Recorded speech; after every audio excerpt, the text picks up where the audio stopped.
WORQ Co-working Space, Andrew Yeow, co-founder and CFO of WORQ Co-working Space. Please give them a warm welcome. Basketball player. No. I'm not a basketball player. Oh, sorry. I may be tall, but many of you will have hands which are bigger than mine. See how small my hands are for somebody who's 6'4". So this grounds me. Yes, thank you so much. Yeah, Karamjit, you don't struck me as like extremely tall on Zoom, but now that I look at you in person, On I'm Zoom, impressed. yeah. Correct. No. You know, the funny thing is, I've grown up not feeling tall. And when people hear that, they're shocked. They say, what you do? I say, I don't feel tall. Strange, huh? It's one of those things. Maybe because my head is always in the clouds, so I cannot see the rest of you all. But anyway, look, so we want to get going and question. So the timing is fantastic, right? So we asked her because there was some rescheduling going on with, there was another former minister who wanted to join the event and then he couldn't because post-budget. And then last minute, I asked Stephanie because she announced first part of a Series B last week. And I said, perfect. And some more, female founder, lead founder, and to our shame, we don't have enough, female leaders here today. For today, we'll correct that for next year for sure. But Stephanie is here. But then Stephanie said, hey, Karam, it'll be great, but can I just get my co-founder also, right, Andrew, on the board? And then I look at their website. If you go to the website About Us, and you look at Andrew, right, co-founder, CFO, strategy, operations, supply chain, logistics. Then I'm thinking, what does Stephanie do, man? So maybe Stephanie, you sit down. I'll just talk to Andrew, right? Precisely. Yeah, I think I can just sit back, relax, and then appoint him the new speaker of the company. No, so what's interesting about them is that both of them have got deep domain knowledge in the space they're in. And sometimes entrepreneurs enter a space because, they see opportunity. Like Brian, air conditioned shop, right? He didn't say I want to go into the E&E space or whatever, right? He's gone into F&B. So within that space then, what was it that made you think of this idea? And how long did you let it gestate, right, before you decided to, okay, I'm going to do something, and then you found another crazy person to join you? Then how long before you all said, before you go out? And what was the trigger also? She already had these questions before, and so don't worry, she can remember what I'm asking.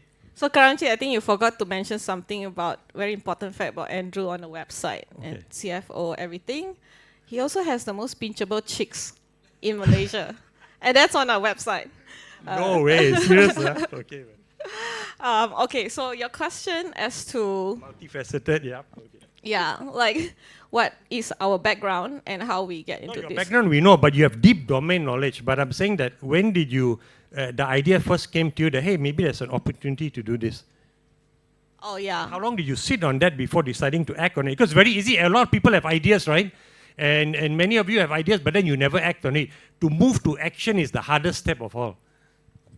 Yeah, I mean, I think for me, moving to action is generally something that I like to do. Like, I don't like to think so much, I just like to do, which is not a very good thing. But then when you have somebody like Andrew who is naturally has a strategist type of mind, that he likes to play video games and strategy games, and he's always been good at it when he was a kid, then that combination is really good, right? Like I don't have to think so much, and then I'll just do it. But ultimately also, when we got this idea, it is kind of the right timing whereby I was ready to start a company. Like, I didn't want to start a company very young because I feel that I would not have enough knowledge at that point. So I'm pretty risk averse. Like, when I want to do something, I want to make sure that it works. So wow. So also because I know that a startup generally takes funding, and I generally if you're taking someone else's money, then you generally don't want to lose it. And you generally definitely want to make it work. So you start at a point where you feel the highest probability of success. At least that's how I approach it. And then by that point, I already have a lot of experience in, in the startup world, like sort of working in Silicon Valley, then working in like Chicago in fintech, and then I came back here and then I worked in real estate, right? So there's like really enough knowledge to kind of start something that I feel really quite comfortable. And then that's when we go out to the market to pitch and see if there's any investment and there's any ideas as well. Like, so we met some of the early investors, and we talked about this idea on real estate and how we can innovate it.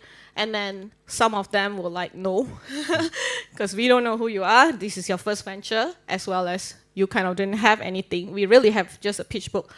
But some of them, they took a chance because I think they saw how detailed the business plan was, and it was like pages and pages of like Excel spreadsheet with like actual numbers, and their numbers are very reasonable. They look to them at least something that is achievable, and if they get more than that, then it will be okay.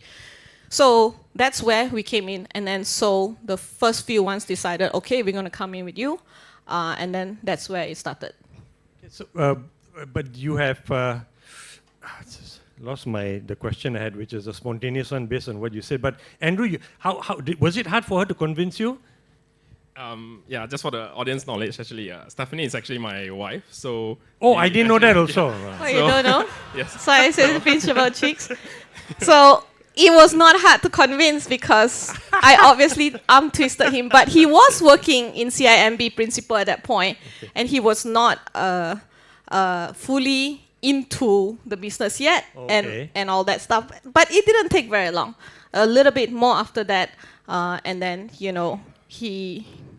I sufficiently twisted him into doing it.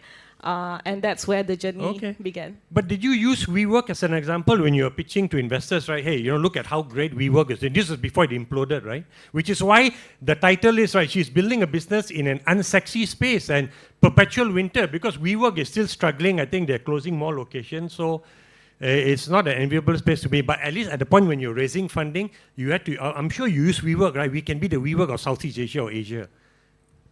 Yes, so before we started, actually, we did a lot of like background research. I think Stephanie coming from, used to work in a REIT, right, Axis REIT, so it's a very big office and industrial REIT.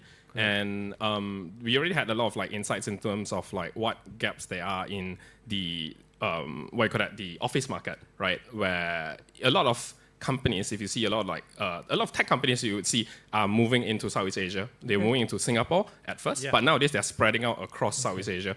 And when they do that, many of these firms, they're used to moving very fast, very agile, right? Just give an example, one of the big China tech companies, this year itself, we've seen, I think, almost a whole slew of like China firms coming into Malaysia. And when they come here, like they typically would flow through like our doors, right? We'll see the demand, they'll share us a bit like their plans, how fast are they expanding. So these are the things that when they come, because they want to go fast, they're talking about very big numbers, right? Some of these firms, they go from 0 headcount in Malaysia to like 5,000 headcount in Malaysia within a period of like 3 to 4 years. Wow. So at that pace of growth, real estate needs and HR needs are a big pain point for them. Where do they recruit from? Where do they place these people? How can they basically build the agility into their arrangement? And that's where we saw that there is this opportunity to be able to provide what we call space as a service or office on demand. So when you think of co-working space, it's like a Google-like office that we let people use as and when they need it. It could be for 1 day, it could be for 1 month, it could be for 1 person or as much as 100 people. So this is something unique in the market, because if you go to the typical landlord in the market, you're required to sign a long lease and lock yourself in. But what we're giving people is that scalability. And I think that's something that we saw wasn't in the market, yet there is a big amount of demand for it. And, proved to be told. Like cloud offices, right? Like in the past, if you want to use real estate, you have to buy it or own it. You're going to pay millions for it, and you don't really get much for it. But now, if you use the real estate, you don't really own it. You just kind of like use it. And then when you don't need to use it, then you just walk away. And that's very convenient for people. And you get so much more service on top of that. And then for us, a whole community to put on top of that. And so you only spend like, I don't know how much a month, like a couple $100 per account, and you get all of that. But in the past, you might spend like millions, right? And maybe your house your real estate doesn't even give you lighting, you have to go renovate, things like that. So you just make it easier. It's basically almost plug and play, right? So they come in, and you're not trying to get them to take a 2-year lease or whatever. If they say they want 3 months or 10 weeks, you're fine. Yeah, sure, right? This is how much it is. Okay, fine. Yeah, 1 hour. 1 hour even, yeah, okay, man, fantastic. So look, the two of you, domain knowledge is good, but now that you look back, right, has some of that domain knowledge proved to be a handicap, right? Because when in an industry for a long time, some perceptions are believed to be true, right, and you accept it or so, and then you realize, hey, that's actually not true, and was that a mistake? Well, I mean, Which you learned from, but was there anything like that happened? I left the REIT industry because some perception is true and we would like to innovate that. And then some things that I learned from the REIT is extremely transferable to the innovation of this company, especially to make it profitable, because the REIT is pretty risk averse. Yeah. And the REIT does things well in the fundamentals of real estate. And that's why, if you talk about WeWork and the likes, right? If you were to apply the fundamentals of real estate as the REIT does to this kind of business model, then you can definitely make it more profitable, right? So the REIT is very good at sweating their assets. They are very risk averse. They are very on top of paying their unit holders the returns. And that's where they are. What they are not so good at is innovating the real estate market. Sometimes they cannot because they are highly regulated as well. So for me, having the background of being in the startup world for a long time, in, say, the Western worlds and all that, to make something that is very traditional, like real estate, innovative, is very exciting and much more my DNA. But at the same time, because I've learned so much of fundamentals, really staying grounded on the ground, and that helped a lot, right? Yeah, and then Andrew being from like asset management side as well, it also helps a lot. So I would say, like, if you want to go and start a startup, it's quite important for you to work in the traditional industries and really, see. Yes, like actually that's one of the real investors had told us that, like, don't work in startup, you work for my company, or you learn a lot more what you're supposed to learn, right? I think you need a mix of both in order to, like, kind of have the whole gamut of knowledge before you can actually, like, kind of have everything that you want, which is what we want. We want everything. We want hyper growth, but we also want profitably. Not willing to sacrifice any of that, and so that's where the knowledge comes from. Okay, interesting. So, what has been the darkest moment for you all in the early days, right?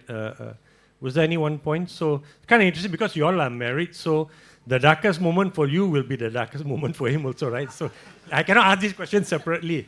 Was there ever a time which means that you maybe self-doubt, doubting yourself, or whatever it was? I mean, I think the marriage is fine. No darkest moment. No, I'm not talking there. about the marriage dynamic. But I think for the business, I think generally, a lot of things, like any given day, but you want to say more like big structural things, would definitely be COVID, right? Because COVID is when you guys are not allowed to even go out of your house, right? And then our COVID was quite long drawn out because we have 3-4 times lockdown, and the last one was like almost 4 months. It was like dragging on, and that was very painful for our customers, and also a lot of worries by the staff themselves as well. And the customers, we took the position to really help and be there for them. Because it's a once-in-a-lifetime situation that if we don't be there for them, when else are we going to be? So we had kind of like give out rental rebates to help them with financial assistance. We also immediately deploy this the moment like any lockdown is announced. The next couple of hours we would announce what the rebate is, because we don't want them to worry. At the same time, the customers, they actually need new lines of customers themselves. So the community then starts to introduce to them what are the other pipelines that they can go into instead, or help them digitize. And that's how we really were there for them. Because when you see your customers suffer a lot, it's really very sad. And then for us, our staff also, we made a very difficult decision not to cut any pay or not to, have any layoffs, because we are growing, and also because ultimately, we during the darkest hours is when you have to make real decisions in yours and other people's lives. And I've been through many kind of these downturns in the US, and it means a lot to your staff if you are there, if you can. They also understand. So I would say that's how we went through. And really to see your customers come back to you after the pandemic and still surviving and then thriving after that with new businesses and all that and being very grateful for it is really, we did have to plow out some financials for that, but it was worth it. Okay, interesting. All right, so I'm kind of just sitting and waiting and seeing when Andrew will, jump in and add something. So he's, I guess Stephanie is very much the alpha here, like in this dynamic. No shame in that. I just told you my wife wouldn't let me wear the jeans, torn jeans. So we're in the same boat, bro. Don't worry. So if you say you want a woman entrepreneur, right? I think this is it. You have to be the person that the men report to. So there you go. Give her a round of applause, man. All right. Okay. All right. Look. So now another question is that if you notice that if you recall, they announced their Series A in like November of 2020, and now you're the first part of your Series B, which is actually the internal shareholders first, right? They've all actually come on board with 2 new shareholders, and there's ongoing rounds of people, but it's taking time, so they didn't want to wait for a whole round to close, which is why they announced it first. That's great, but within the 3 years. It has, of course, now we've got this, it's always perpetual winter, right? It's a funding, it's winter for funding for startups. And in this environment where interest rates are now 5%, may not be here, but it's in the US, and a lot of the money is in US dollars that comes here, right? So how, within that context, did you make things work? Or conversely, was it easier? Because these guys are profitable. Everybody now looks for the big P, right? And you're profitable. So share that with me. And maybe as the CFO, Andrew, you take this question. Definitely not you. Cannot, Andrew. Just kidding. Yeah. So just before jumping into like the funding, I think just now earlier talking like female entrepreneur. I think the dynamics in the team. I think we have a very good like synergy in terms of our working style between Stephanie and I. And I think Stephanie is very like driven and what do you call that? She has a lot of ideas and she wants to get it done fast. So she's really like the one leading our team, right? Because in the team we have a lot of people who can, like me, myself included, right? We can execute well and we can do things, but I think having someone who is not afraid to push the bar and like try new things and do it, right? I think that's really, whenever the team will have like some concerns, is this doable or not? Stephanie is usually the one who's like, just saying like, yeah, we just get it done. So that's, I think, something, just talking about entrepreneurship, I think she is, in a way, the leader in the firm. And I think that's very important in, any kind of like founder-driven like business, right? Yeah. To really have that push. Yeah. So, in terms of the question now, right? It is 3 years, right? So how was the experience in trying to raise funding now? And it took you all a long time. I don't know whether that was deliberate. You're just building value and... Yeah. So I'll share maybe from a finance perspective. Yeah. It's easier to imagine. So for us, because our core business itself is profitable. So whatever... When did you all hit profitability? 2019. Yeah, go on. That's the CFO speak. Okay, go ahead. Yeah. So since we opened the business in 2017, 2 months in, we got our site filled. So operationally, we were already profitable from 2017. But because we are expanding quite fast, so you have to separate between your operational side of it and your so-called HQ side of it, right? So on a total group-wide, we have been profitable since 2019. And then the pandemic hit 2020.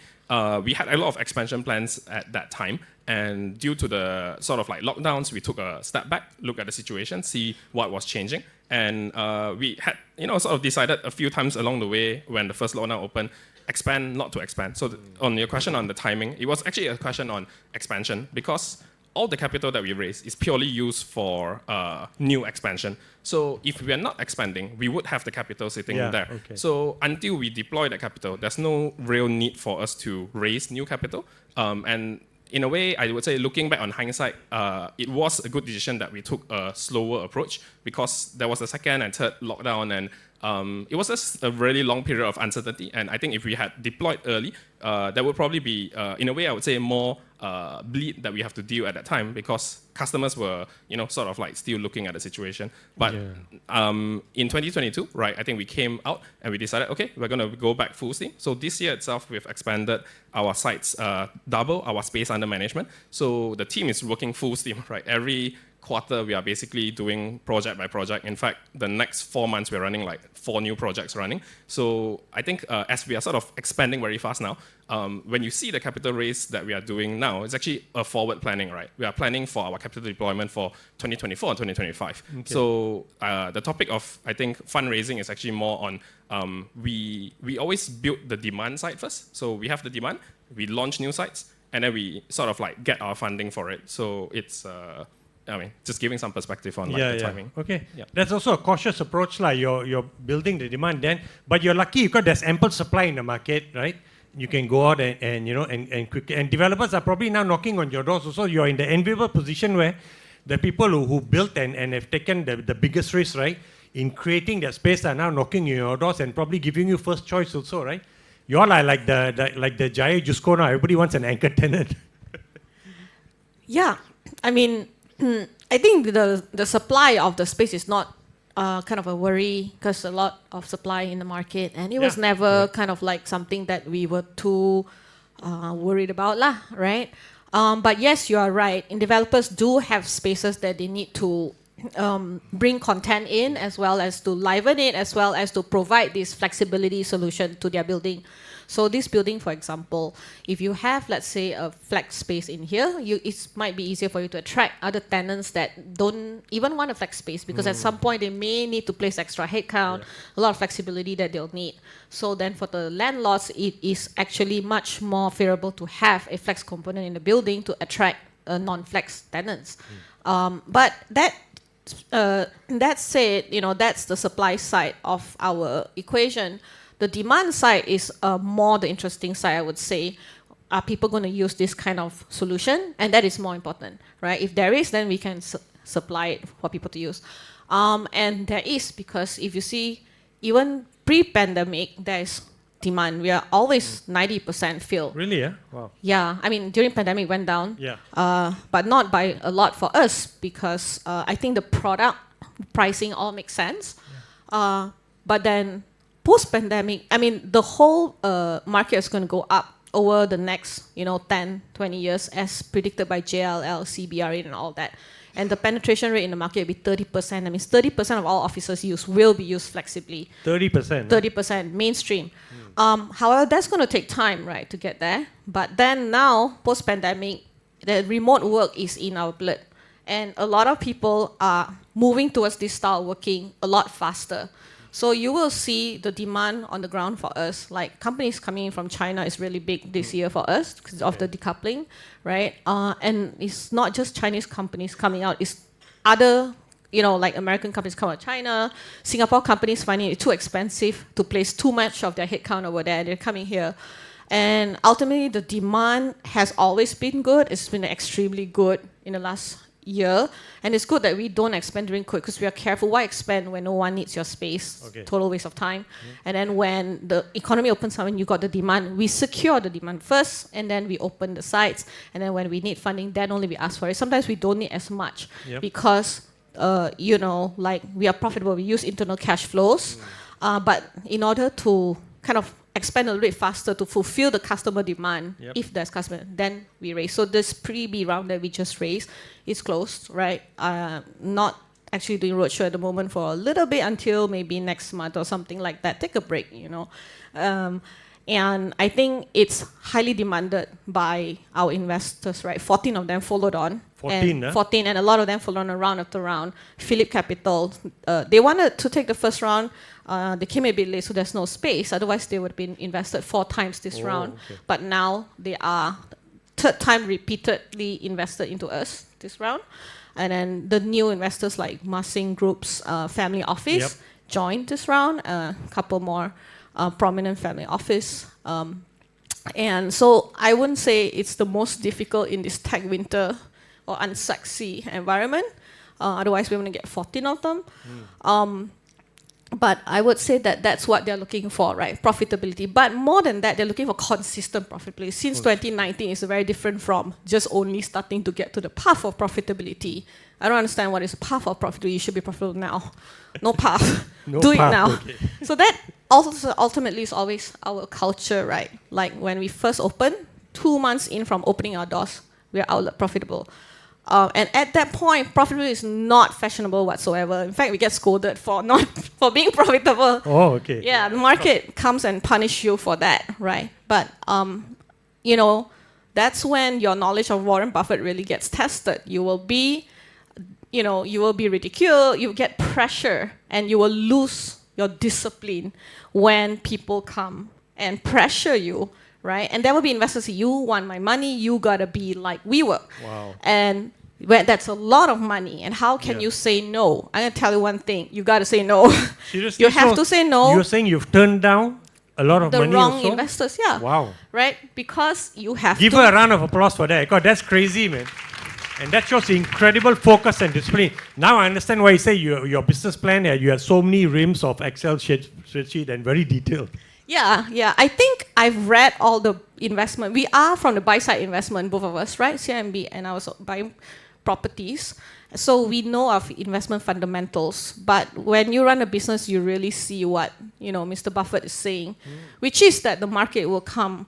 And this, my dad is a businessman. He's always honed, like, you know, he's few rules in life, right? Okay. At the crash of the market, you'll be too scared to buy. You won't buy. Right? And in the middle of some of the crashes, I really was, right? So I could see my lack of resolve during the GFC when I was living in the US. I should have bought Google. You know what I'm saying? Oh, yeah. So learn the lesson. But now learn what that tells you. Basically, keep your discipline. And if it is the right thing to do, you just like got to do it, because the future will come to you. It's pretty long, kind of like horizon. And don't think it's not going to come. So then that's how you can have the discipline. Please don't bring up Google and the GFC. During the global financial crisis, Nvidia was in my radar. $3 bloody dollars, man. Go and see now the price of Nvidia. So I kick myself every time when I remember that. But the only way I console myself, if I bought it then, I would have sold it when it hit 10 or 15 US dollars. So that's why, forget about it being $1,000 US dollars now, right? One share. Insane. Okay, we've got questions coming up. I want to quickly get to your questions, because I encourage you to ask questions. And remember, Brian is going to be here, so he's going to network with you all, right? So, Stephanie, you and Edward are going to stay around, or you're going to send him home and you're going to stay here? Or send him to the office? He can stay here. Oh, wow. He can stay here. Okay, man. All right. Okay, so let's ask the question. Okay, so how do you secure demand? How do you secure demand before? The question got changed. It went down. How do you secure demand before you open space? People asking.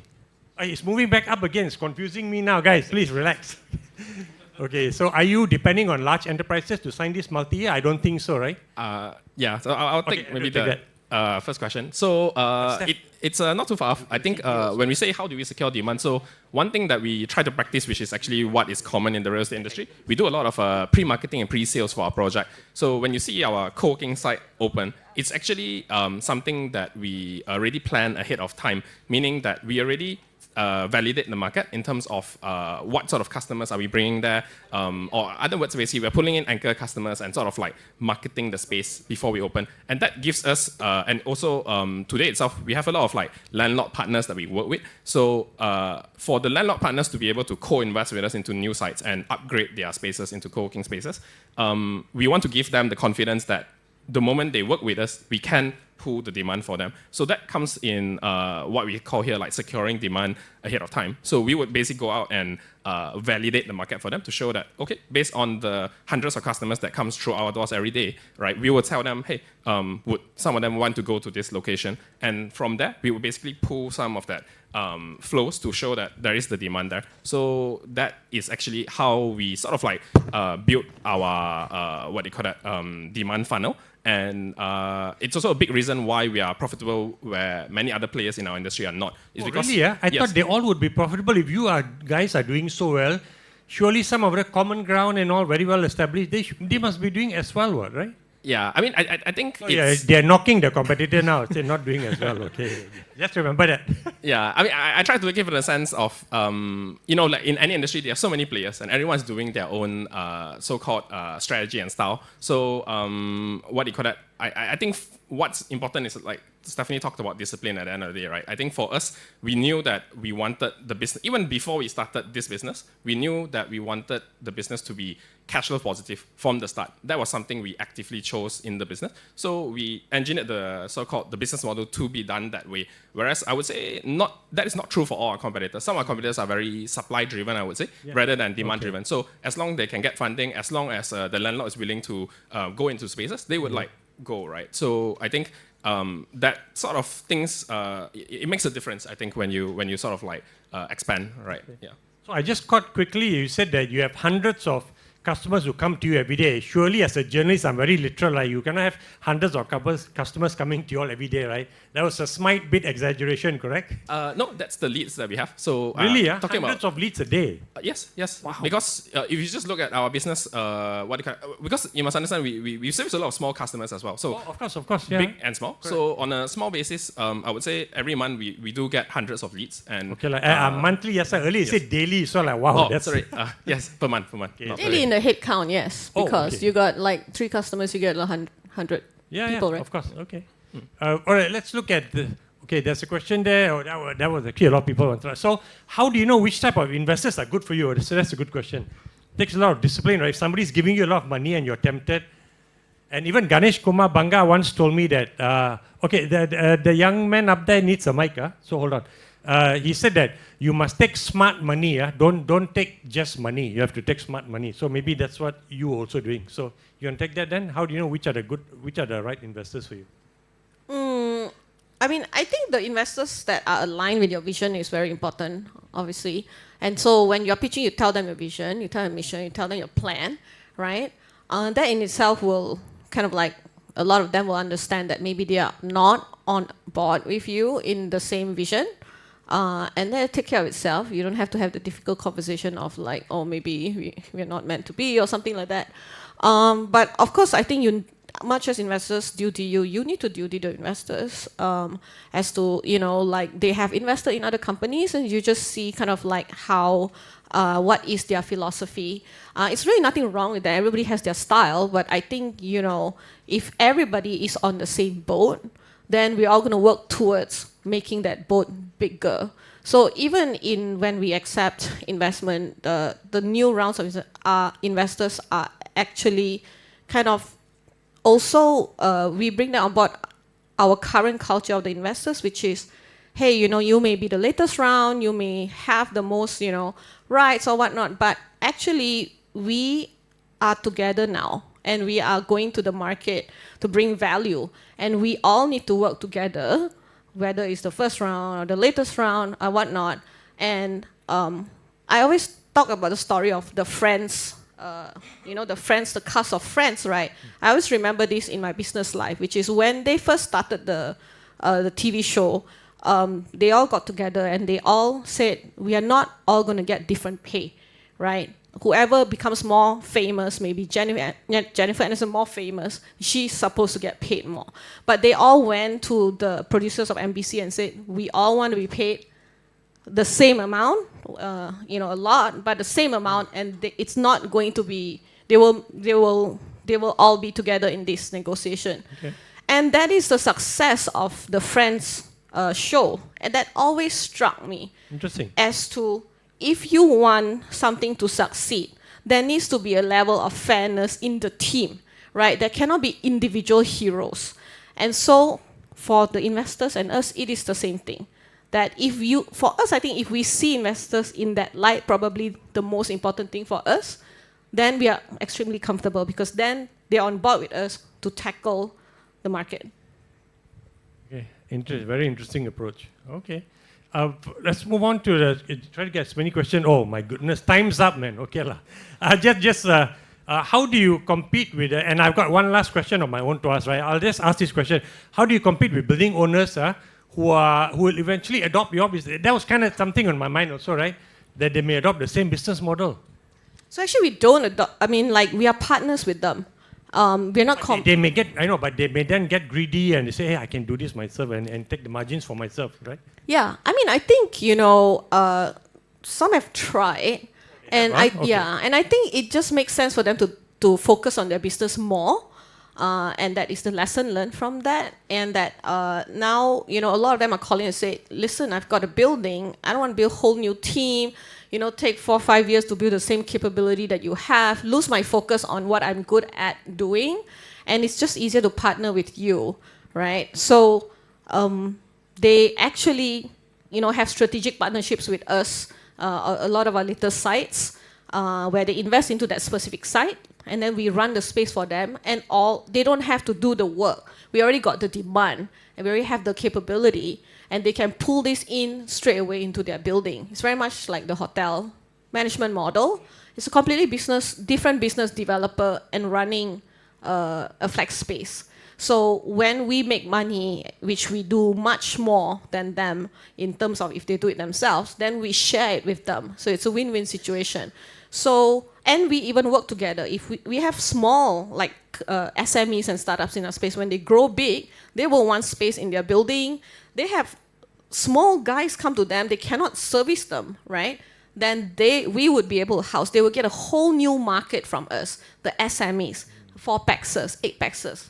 Where are they going to get this market to fill up their building, except to work with us?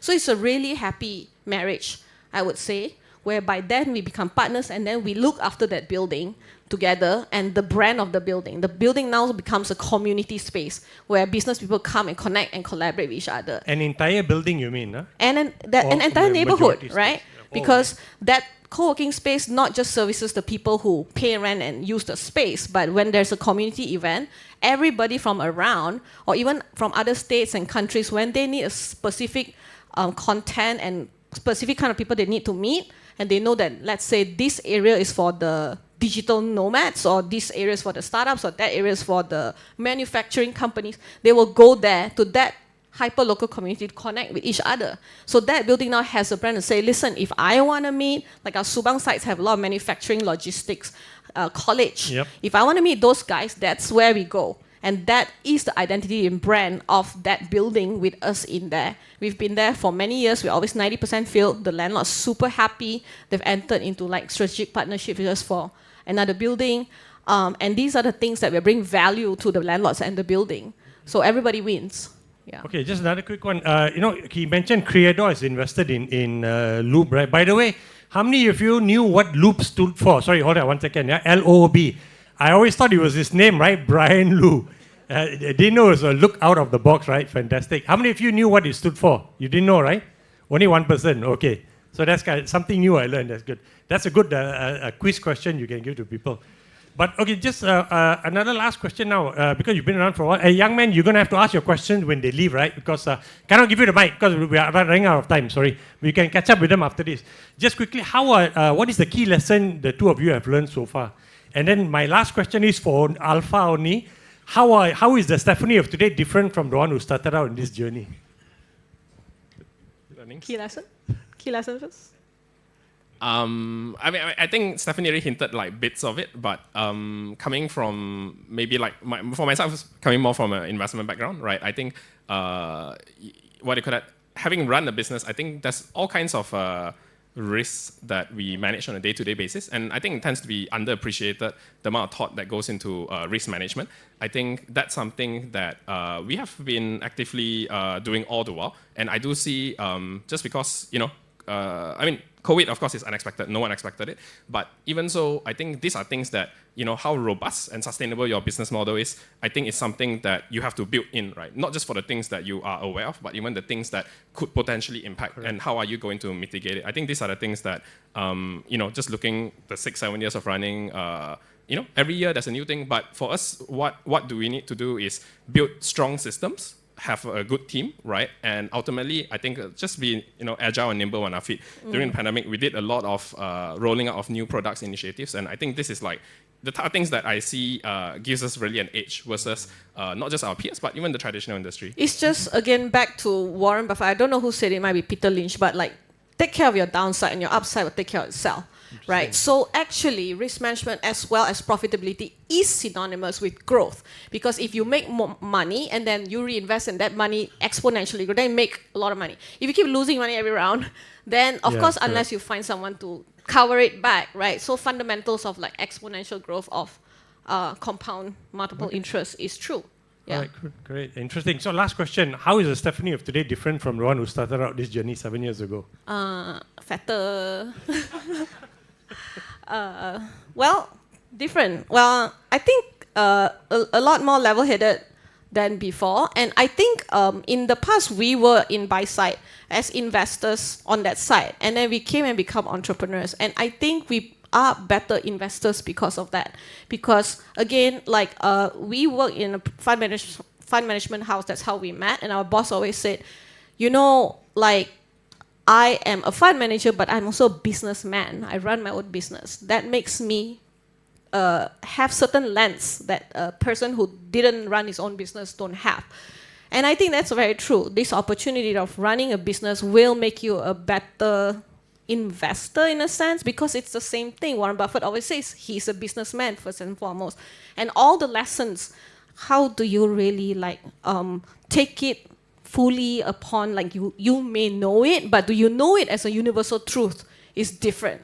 So if you are an investor, go and run your own business, then you will know the truth at a different level, and then vice versa as well. If you're an entrepreneur and you're an investor, then you will know, everybody knows the truth, whatever Warren Buffett says, we all know, but do we know it as a universal truth is on a different level? I think that's where I've changed. So last one, just quickly, last one. Look, the guy got the mic and keep saying last one. Sorry, okay, time's up for sure. Just about, because he said Creador invested in him, and for you, because one part of you being an unsexy business, you're very domestic, right? You don't hear saying, oh, we're going to go to now Singapore, we're going to go to Philippines or Indonesia. So everybody knows they're investing in a very much just a Malaysian play, right? You're I don't want to say never, but definitely for the next 5 years, you're not going to look beyond that, right? So we just had an investor, very smart. I love talking to this guy. And he was like, if you tell me you're going to go to all these countries, maybe I don't want to invest in you. Because if your country alone has such a huge market already, and you already know how to do business here, your risk is so low over here, they're going to put money into you. And I cite the example of Amazon. Amazon never left the US for a long time. Because that is their business model, which is very similar to our business model, I'll tell you. Exactly the same, right? Building infrastructure. We are building the infrastructure of modern offices, and you dominate the market that you're in, and then and there's a lot of fruits to pick over here. This market alone is huge. It's like what, 3B? 3B. Yeah, and so when you go to the next market, it's even more big, and that's the kind of market you want to be in. If you have one outlet here from one country, and it sounds very glamorous. Again, the discipline, right? Okay. But the discipline is always to say no to glamour and then to say yes to like strategy and what makes sense and the money and these kind of things. All right, So, thank you. When you say 3B, it's 3 billion, right? RM or USD, this market? Malaysia itself, Malaysia. ringgit. Okay, Yeah. ringgit. Okay, Yeah. fine, great. All right, so thank you very much for the two of you for sharing. There was she was going to give this out. She plans to give this out to those who asked the question, but because it's all anonymous, if you had asked the question that was upvoted, please come to see her so that she can give you a T-shirt. So Okay. for T-shirt and the grand prize. So maybe go there. Okay, yeah, you can meet her Good to outside be there. here. Thank you so much, Stephanie, Edward. Thanks a lot. Andrew, sorry. Thanks so much, man. Yeah, come bring it. You're finally getting rid of me. I'm leaving the stage.